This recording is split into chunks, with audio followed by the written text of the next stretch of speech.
अगर आप JEE main 2026 target कर रहे हो तो एक बात अभी क्लियर कर लो, जेई लक का गेम नहीं है, सिलेक्शन का गेम है और यहाँ स्ट्रेटेजी सबसे क्रूशियल होती है।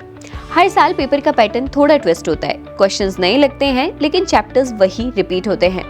एनटीए ऑफिशियली कभी भी चैप्टर वाइज या टॉपिक वाइज वेटेज रिलीज नहीं करता, लेकिन पास्ट ईयर एनालिसिस से ये क्लियरली दिखता है कि कुछ चैप्टर्स हर साल रिपीट होते हैं और हाई वेटेज मेंटेन करते हैं। Modern physics, electrodynamics, calculus, coordination compounds और केमिकल बॉन्डिंग जैसे चैप्टर्स पिछले कई सालों से कंसिस्टेंटली ज्यादा क्वेश्चंस कंट्रीब्यूट करते आए हैं।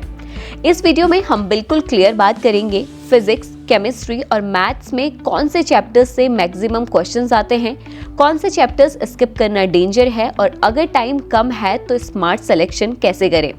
अगर आप कम सिलेबस पढ़ के ज्यादा स्कोर चाहते हो तो वीडियो स्किप मत करना, एंड तक देखो क्योंकि आज आपके सब्जेक्ट वाइज वेटेज रिलेटेड सारे डाउट्स क्लियर होने वाले हैं।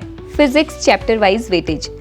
अगर आप डेटा समझ लो तो फिजिक्स जेई मेन का सबसे प्रेडिक्टेबल सब्जेक्ट है। क्लास 11 से unit and measurements, kinematics, law of motion और वर्क पावर एनर्जी मिलकर हर साल लगभग 8 to 10% पेपर बनाते हैं।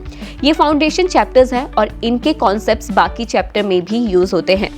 Centre of mass, rotational motion और ग्रेविटेशन मिलकर 10 to 12% वेटेज देते हैं। रोटेशनल मोशन अकेला ही लगभग 4% का होता है, इसलिए इसे स्किप करना हाई रिस्क है।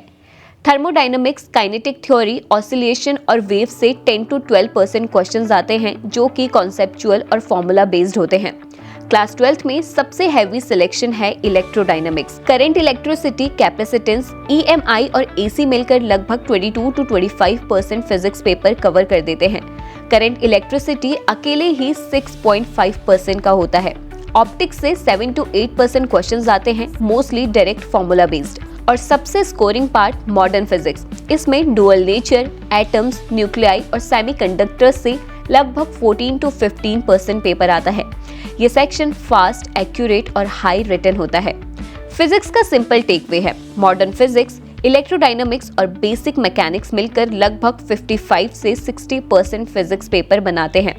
अगर आप इन 3 एरियाज को जेन्युइनली स्ट्रॉन्ग कर लेते हो तो फिजिक्स में सेफ स्कोर ऑलमोस्ट लॉक हो जाता है। केमिस्ट्री जेईई मेन का सबसे बैलेंस्ड सब्जेक्ट माना जाता है। यहाँ कोई एक सिंगल सेक्शन पूरे पेपर को डोमिनेट नहीं करता।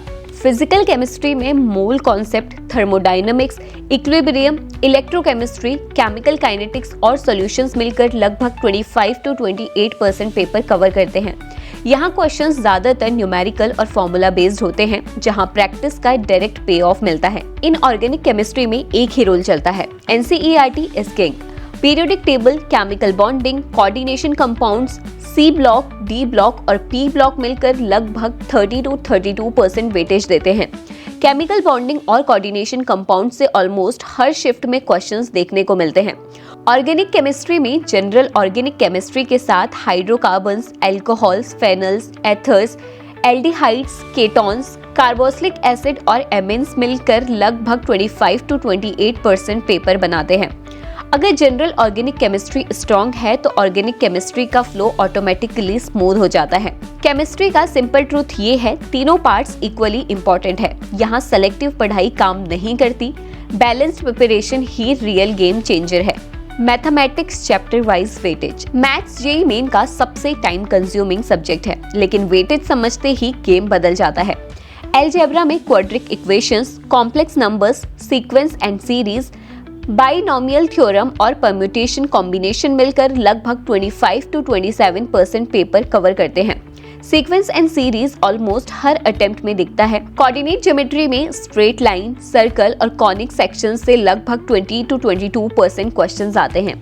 कैलकुलस सबसे हैवी सेक्शन है। Limits, continuity, differentiability, application of derivatives, integration और डिफरेंशियल इक्वेशंस मिलकर 30 to 32% मैथ्स पेपर बना देते हैं। यहाँ एक इम्पॉर्टेंट बात समझ लो, कैलकुलस वीक मतलब मैथ्स वीक। वेक्टर्स और 3D ज्योमेट्री मिलकर 12 to 14% वेटेज देते हैं और क्वेश्चंस यूजुअली डायरेक्ट होते हैं। मैथ्स का बॉटम लाइन बिल्कुल क्लियर है, कैलकुलस और अलजेब्रा ही रैंक बूस्ट करते हैं। अगर ये दोनों स्ट्रॉन्ग है तो मैथ्स में कॉम्पिटिटिव स्कोर ऑटोमेटिक हो जाता है। Smart strategy for JEE main 2026। अब सबसे इम्पोर्टेंट सवाल, पढ़ना कैसे है? कैसे आएंगे 200 मार्क्स जेई मेन में। अगर आप जेई 2026 के ड्रॉपर हो या 12th में हो तो पहले हाई वेटेड चैप्टर्स को स्ट्रॉन्ग करो। लो वेटेड चैप्टर्स तब उठाओ जब हाई यील्ड कंप्लीट हो चुका हो।